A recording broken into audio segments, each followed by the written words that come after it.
There's no time like now at the Fixed Ops Roundtable. A subject that has been coming up for the past several events has been modern consumer payment acceptance. And here today to talk about that topic is Julie Douglas, who is the president of Dealer Pay. Also joining her today is the all-star panel, including Sean Kingry, Ed Roberts, and Tully Williams. Everybody, welcome back to the Fixed Ops Roundtable. Thanks, Ted. Thank you, Ted. Glad to be back. Thank you, Ted. Ed, you and I and Sean are without mask at the moment, but Julie and Tully, those masks look great. So thank you so much for your support of Dare to Dream. I appreciate that. Let's get right into it if we could, everybody. And Tully, I'm coming to you to kind of lead things off. How has your payment acceptance, meaning cards and check processing, how has that changed? Let's say in the past 5 years. Well, I think when we're truly in the repeat and referral business, where does it start and end? At the service writer's desk. And when you look at the good old day, what happened? Okay, your bill is $4 trillion. The cashier's booth is around the corner, over to the right, take a left, and get in line. That doesn't work today in today's atmosphere. Today, we want to have it where it's ability for the customer to pay all different ways. One, do you want to pay online? Do they want to pay on the waiting room on their cell phone? Or do they want to come up and talk to the service advisor? Oh my God, what a concept. And actually talk about the bill and take payment there. That is the ticket, right? Now, the hard thing about it is service writers think they're super special and over busy. This to me is the most important piece of the visit. We check them in, we do everything right, but we have to have the ability to take payment, no matter if it's a warranty or not, take payment at the desk, right? And have those loves and kisses at the end. The deal is that payment has to be a process at the writer's desk. That is modern retailing. Ed, I agree with Tully. It's really changed our industry. And, you've got a very busy organization there in Beaux-Arts. You got a lot of moving parts, a lot of consumers. Talk to us about how it's changed. Well, just think about the last, like you said, last 5 years.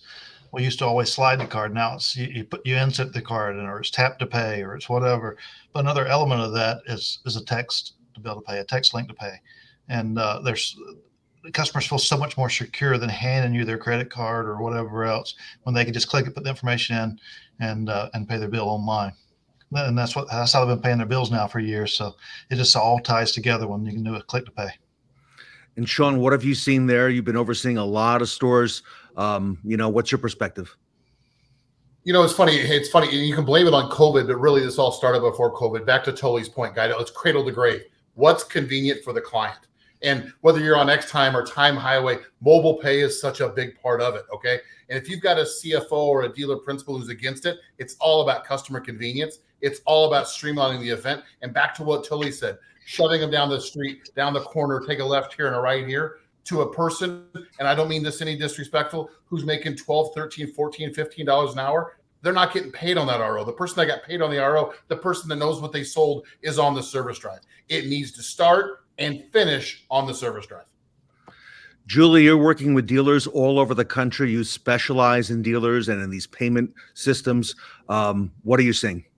Well, you guys touched on it. It's convenience, security, CSI, and the payments, the last experience they have at the dealership, even if they're not there. So it needs to make that consumer feel like you're paying attention to how they want to pay. Super. Ed, is it important, to give the consumers options, when paying for service and parts in today's era? Absolutely. It's important because it's their convenience. It's what they want to do. It's what they want to choose to do, whether they pay before they come in, whether they meet with you when you come back. But yes, having a cashier is antiquated because they want explanations at certain times, and you can't do any of that. So I'd like to create a link, send it to them to a text thread, and if they got questions, they can hit me back there. When they get here, it's about the delivery experience. Then I can deliver the vehicle, go over anything that we've done and whatever else, and it's about delivery at that point, and all the other stuff is behind us. And Julie, you brought a really great point. It's about CSI. This is probably the last thing the customer is going to remember at the dealership, and how important it is to the dealer CSI. Oh, it's absolutely very important. The concept of having great customer retention and repeat business is all around CSI. And that's in every department really of the dealership, is just making sure that, you know, the concerns that they had, whether, you know, they have a question about their RO, that you're not sending them down the hallway. And I see it very often, you know, when we're bringing on new dealers, I say, you know, how many service advisors do you have, and how many payment devices do you need? And if they say, you know, we have a cashier, of course we can accommodate that. But I do see a big value in the consumer who's speaking to the advisor to be able to finish with the payment. And Tully, you poked some fun at it, yet it's true. Tully, when you buy anything at any retail outlet today, whether it's in person or online, do you have to go to the cashier window and stand online and get directed there and wait to pay? And by the way, not a small bill in many cases, right?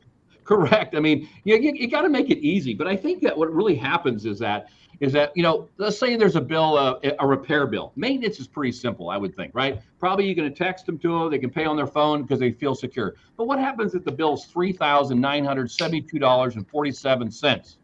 You know, I might not want to pay on my cell phone without kind of talking to somebody first. And the nice thing about it is that we get to go to talk to the advisor. So what happened? What did you do? We laid a bill out. We talked to them. Oh my God, what a concept. Talk about what happened. Well, I thought you said this. Oh, let me fix that for you, Mr. Customer. Instead of going to the cashier, like, so he told me it was only going to be $2,700. Well, let me get him on the phone. And what happens? He's got a urinary infection because he's scared to death. So the whole point of it is that we can rely and do everything at the counter. We can make the customer happy. The service writer can fix whatever needs to be fixed. A service manager can come over to the desk if he needs to, hopefully never, right? And then what we all talk about, CSI, customer supplies income, right? We can talk about the survey. We can talk about thank you for coming in today. That is the key. Can I set your next appointment? Yeah, right. Things we need to be talking about, Ed, right? Exactly. Julie, have you been able to consolidate some of these things? Oh, with absolutely. Take us through Absolutely. And even like you said, booking the next appointment, you know, some of the technologies these days, and not all consumers are on board, but having the ability to even store their payment information for their next visit or when they come back. You know, I would consider myself a pretty modern payments consumer, and I use my cell phone for everything. I tap terminals and I text and links and all the things. And I feel like, you know, each dealership shouldn't have, you know, antiquated technology with payments, because it's also the concept of security and all the different things surrounding electronic payments. It's kind of a big deal, and you need to make sure that, you know, all the ends are buttoned up as well. Now, Julie, you've got some different scenarios here. You've got Tully Williams overseeing 10 luxury stores in California. You've got Ed Roberts with a single point destination, very large one of the largest. I think Tully, Ed's got the largest shop on the East Coast from what you and I have discussed as well. And Sean Kingery, who's been overseeing multiple places, multiple states, and adding more, okay, as they go. Julie, are you able to work and customize these solutions to these different, you know, unique situations? Yes, absolutely. I mean, especially lately, now that we have dealer management system integrations, we make it super easy for advisors to be able to pull an RO into our system and take the payment lickety split, whether the customer is right there in front of you or if you're texting a link. Those links that we text and email out also have the repair order attached. So when the consumer gets it, they say, oh, here we go. Here's my repair order. I'm going to go ahead and populate my payment data. If they're savvy, they have a mobile wallet, and boom, it's done. And what's great about it is that they're signing on their device. It's also signing on behalf of the RO, which is covering the dealerships for chargebacks, which is it's a big topic. I'm starting to hear a lot more about disputes and dealers not having the sufficient documentation to be able to submit a rebuttal. So they're losing chargebacks on items that they don't necessarily need to. So we've developed some of that technology to make it really easy for them and also protect them at the same time. And Julie, you have this now available. This is not like sometime in the near future. You have this today. Yes, sir. I have it today. And even, you know, talking to Ed, we've got a mobile product. So, you know, if you're going out and about, you know, your advisor or whatever employee can actually take a payment from their mobile device using the Dealer Pay app. with a Bluetooth card reader. So you're still getting all those card present rates and making sure that, you're capturing the full payment right there in front of your customer. And Ed, you've told me that, being on the mobile trucks, and you've got a lot of them now on the road and growing, there are some unique situations to mobile, being able to have access to the internet and, things that we've discussed along the way. How do you see this, rolling out, and how important is this in the mobile initiative? It's a key part of making it work, because if I'm reaching out to the customer after I'm done mobile, trying to get payment through somebody else, it all has to be done simultaneously to keep that convenience factor there, because otherwise I'm just extending out the amount of time that we're communicating and doing the service, whether my mobile truck's there or not. So doing it all at one time is key. But then talking about the chargebacks and the discrepancies, it wasn't that long ago that a customer wants to pay with a phone and we type that in. That's the hardest one to challenge. Mm-hmm. And the reason why we had to do that is because it's we almost couldn't text a impossible. link. Yeah, couldn't text them a link. We couldn't email them a link. So having those elements now, that's the customer putting the information in, and it's a lot tougher for them to challenge those things in that situation. Ed, you made some great points, and Sean, you've lived that in the real world as well, right? Yeah, we all have it. I'm going to take it one step further, and again, I know I'm obviously having some internet issues, but Julie and I have talked a lot, guys. This goes to back to what Tilly said. It goes to the parts department too. You have a parts department that sends them 14 miles away to pay a bill with a part already in their hand. By the way, if the clients knew that they could leave, hate to say it, but it really goes the same way. It goes with delivering parts. You can now deliver a part when the payment's already made. The payment's already there. There's no, again, to Ed's point, over the phone, now you're collecting numbers. Guys, if you dispute that with the Discover American Express, you're going to lose 100% of the time. You're never going to win that conversation because you didn't have the card in their hand. You didn't have it. You're going to lose. And another thing too, Sean, is, how about that convenience factor? How would you like to just pay with MasterCard 5432 today? And we've got it on file and we can securely process that transaction for you. And Julie, you can do that. You can do that. As I said earlier, you can do that now, right? Absolutely. Absolutely. It's funny. I'm going to jump on that real quick. Sure. As we're rebuilding the house, we're doing it with contractors, and I got an electrician. I says, don't send me a bill. You have my credit. We won't store your credit card. Guys, I want them to store my credit card. I don't want to get a bill in the mail. I don't want to worry about it. I actually want them to have my credit card. It's more convenient for them. Well, we won't do that. Guys, totally customer supplied income, buddy. That's what it is. It's all about CSI. Yeah. I mean, Amazon does it. Why wouldn't your dealership do it? And you know what? Going back to that Amazon scenario, Tully, you always talk about we're in the repeat and referral business. I know Steve Apicella, who was on the show as well, told us that Amazon would not be the Goliath that it is if they didn't have that repeat business, that repeat customer. So Tully, I think this really enhances that repeat and referral scenario. It does, because you're making it easy to do business with you. The reason why we have repeat and referral business is, one, is your culture of your store make people happy. Everybody on this group, 100%. Two, is it easy to do business with you? If you have a great CSI and the cashier is 4 miles away, it ain't going to work out. They're not going to come to you for the simple repair. As Ed likes to talk about tires, they're not going to run in and buy a tire from you in 14 minutes because it takes 25 minutes to get to the cashier's booth, right? That doesn't work for us. The issue is that we want to have it where we can do it. If you ever gone to an Apple store, there's no cashier. The person just pulls out their phone and says, okay, would you like, how much is that going to be? Sign here, please. That's what we want. We want to make it easy. One point I like to bring up, and this is a hard point, is that we got to make sure that we keep our office managers happy. And here's the great part of Julie's product, is that the great product is that we keep great records for the office manager. Because you know what? We can talk all we want here, and I'm just going to say it out loud. If the office manager is not happy, it's not going to last very long. And our goal is that how do we make sure that we have reporting, we keep our people doing the right thing. So when you talk about bill pay, is the process in bill pay correct? Keep yourself legal, make it easy for the customer, and the holy grail is your office manager not mad at you at the end of the day? And I want to say yes and yes and yes to all those. Julie's product does a great job making sure we have the right reports, making sure if we do have any chargebacks, God bless, we never have that, and make sure the process is right so they can balance your credit cards out on a daily basis. Julie, Tully really says it all right there. Well, whether it's a mobile product, whether it's a check, whether it's, done over the phone and they've keyed entered the card info, you have to funnel it into what their batch is going to look like. They have to be able to reconcile not only the bank, but the DMS on a daily basis.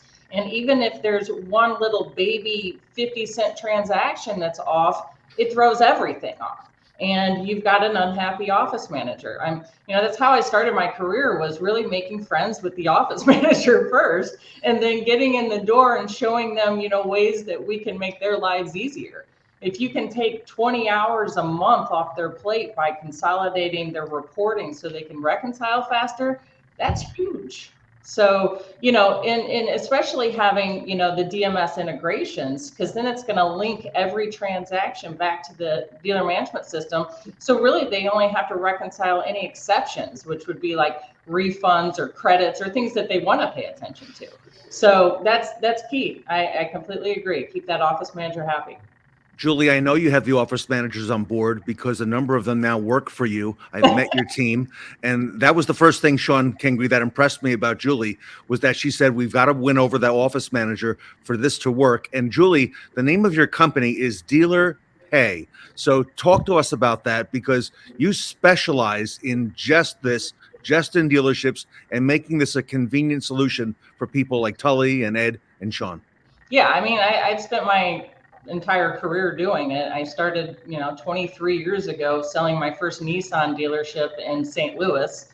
And since then, I just paid attention. I paid attention to the requests that were coming in for support. What were the challenges that they were having? What are things that I could fix or solve with a software product or even a support solution that, makes their day easier? And I guess you could say I'm a little passionate about it because I like the dealer space. The dealer space is unique in the sense that there's multiple businesses under one roof. So you have to be able to solve the problems in all of the departments, not just one. And you've got to be able to make sure that, everything with respect to how they're paid is on point. We're talking about large payments. We're talking about dealers that do anywhere from $25,000 a month to $2.5 million a month in credit card processing. So you just really have to make sure you're paying attention to all the details. And, not to pat myself on the back, but, that's what I've done for 23 years. And we're going to continue to develop the product, as we move into more modern times to make sure, we're doing the best job for the dealer. Well, Julie, we're so proud to have you with us here at the Fixed Ops Roundtable. So, okay, DMS integration, payment solutions. How difficult is it to get started at the dealership, and what are the next steps? How do we do it? It's very easy. Depending on what DMS you have, you basically just turn us on, and then my team does the rest. We work with you on, what's the best landscape, where do you want your devices? How do you want the users set up? Anything that you have specifics about, like maybe you don't want a certain user to do refunds, or maybe you want reporting a certain way. We can customize really all of that for each individual dealer. And it's not just, the one location. We can do large enterprise dealers and even provide enterprise reporting, which is something that I haven't seen with my competition. And Tully, what impresses me also about Julie is that not only does she work with dealers, but she is great at understanding their needs. And look at all the things that she does for dealerships. I think that when you look at credit card processing, let's just get down to the credit card processing. Take the customer piece out. It's usually a deal that the bank said you must use my credit card to get the loan for the building. Okay, or it's a dealer association like, come on, bro, help me out a little here, right? But the problem with that is that if you have, and please don't take this offensively, Chase doesn't care about the Nilo company, right? I can guarantee that Julie cares about the Nilo company, because when I call up Julie, like, there's a credit card problem, I'll be all over it. When I call Chase, I'm like on my 8th tree and I'm leaving a message. And the goal is that, are your credit card processing company working for you? And I say yes, because it's so important. And when your credit card processors is where we take 99% credit cards, isn't this important for your store? The answer is yes, it is. Don't let a big box, don't care attitude. We need someone that was on our side 24/7. Julie, I know this is true, but I'll give you the last word on that. Yes, a lot of dealers think that they must use their bank or they must use a certain company, but to be honest with you, the bank is not doing the processing. The bank is just getting paid by the processor and to put their name on it, basically. So at the end of the day, you're absolutely right. Some of the bigger banks or processors even out there, they don't know specifics to dealers because they're selling their product just as much in a restaurant or a hotel as they are in a dealership. So, having the ability to understand what departments do what, and, even with, changes with risk and COVID and everything, we are really making sure that we don't hold funds or batches. And that's a big problem. And like you said, calling 1-800-CHASE or 1-800 whomever, you're going to have a hard time because either they outsource their support to somewhere else or they're not going to understand exactly what you're trying to accomplish or what problem you're trying to solve. So, Well, I think everybody on this panel today knows, Julie, that you reach out. You are easy to reach. As Tully said, if there's a problem or a hiccup along the way, I want to be able to go to Julie Douglas because I know you're going to take care of it. So, all right, Julie, what are the next steps? How do we get a hold of you? How do we get started? How do we learn more? What do we do? just call Julie. Just call me, text me, email me, however, and we'll do a cost analysis. We'll make sure the numbers make sense because that's a big deal, right? And then we'll make sure the landscape of your dealership is highly customized, and we'll take care of all the implementation, training, and ongoing support. And then we'll even, make sure you're aware of new developments and new products that we're coming out with specific to the dealership. So it's really not a complicated process that a lot of people may seem, but it's effective and we can do it pretty quickly. So. And Tully, I can't imagine going another 6 months or another year, let alone 5 years, without being on top of this and being able to solve this for the customer. When you look at our business, right? Our business is customer referral, right? We are in repeat referral business, but what part of repeat referral business is we have to make a profit, right? We have to take the money. And I hate to tell you, credit cards for service department is 99%. I tell you, if you don't have a credit card processors on your side, you have the service manager and the office manager are not going to be friends. So we need help. We need to make sure that this problem is not a problem. So we can work on getting people to come back, making people happy in the service drive. That's what we need to do as service managers, not deal with credit card processing problems. All right. Sean Kingery, Ed Roberts, Tully Williams. Julie Douglas is the president of Dealer Pay, and this modern payment acceptance is available right now for fixed operations leaders in our community. You're hearing from the best right now. Julie, that's your cell phone scrolling across the bottom of the screen. Yes, it is. Yes, it is. Thank you. 314-578-3142. You can text me. I'll give you a call right back. We'll make a deal and get it done. All right. Everybody, want to thank the panel. Want to thank you for great insights into what's really happening in our lives, in our dealerships. And yes, we got to keep the office manager and the service manager on good terms. So Tully, Sean, and Ed, thank you so much for your time today. And Julie Douglas from Dealer Pay here today at the Fixed Ops Roundtable. Thank you. Thank you.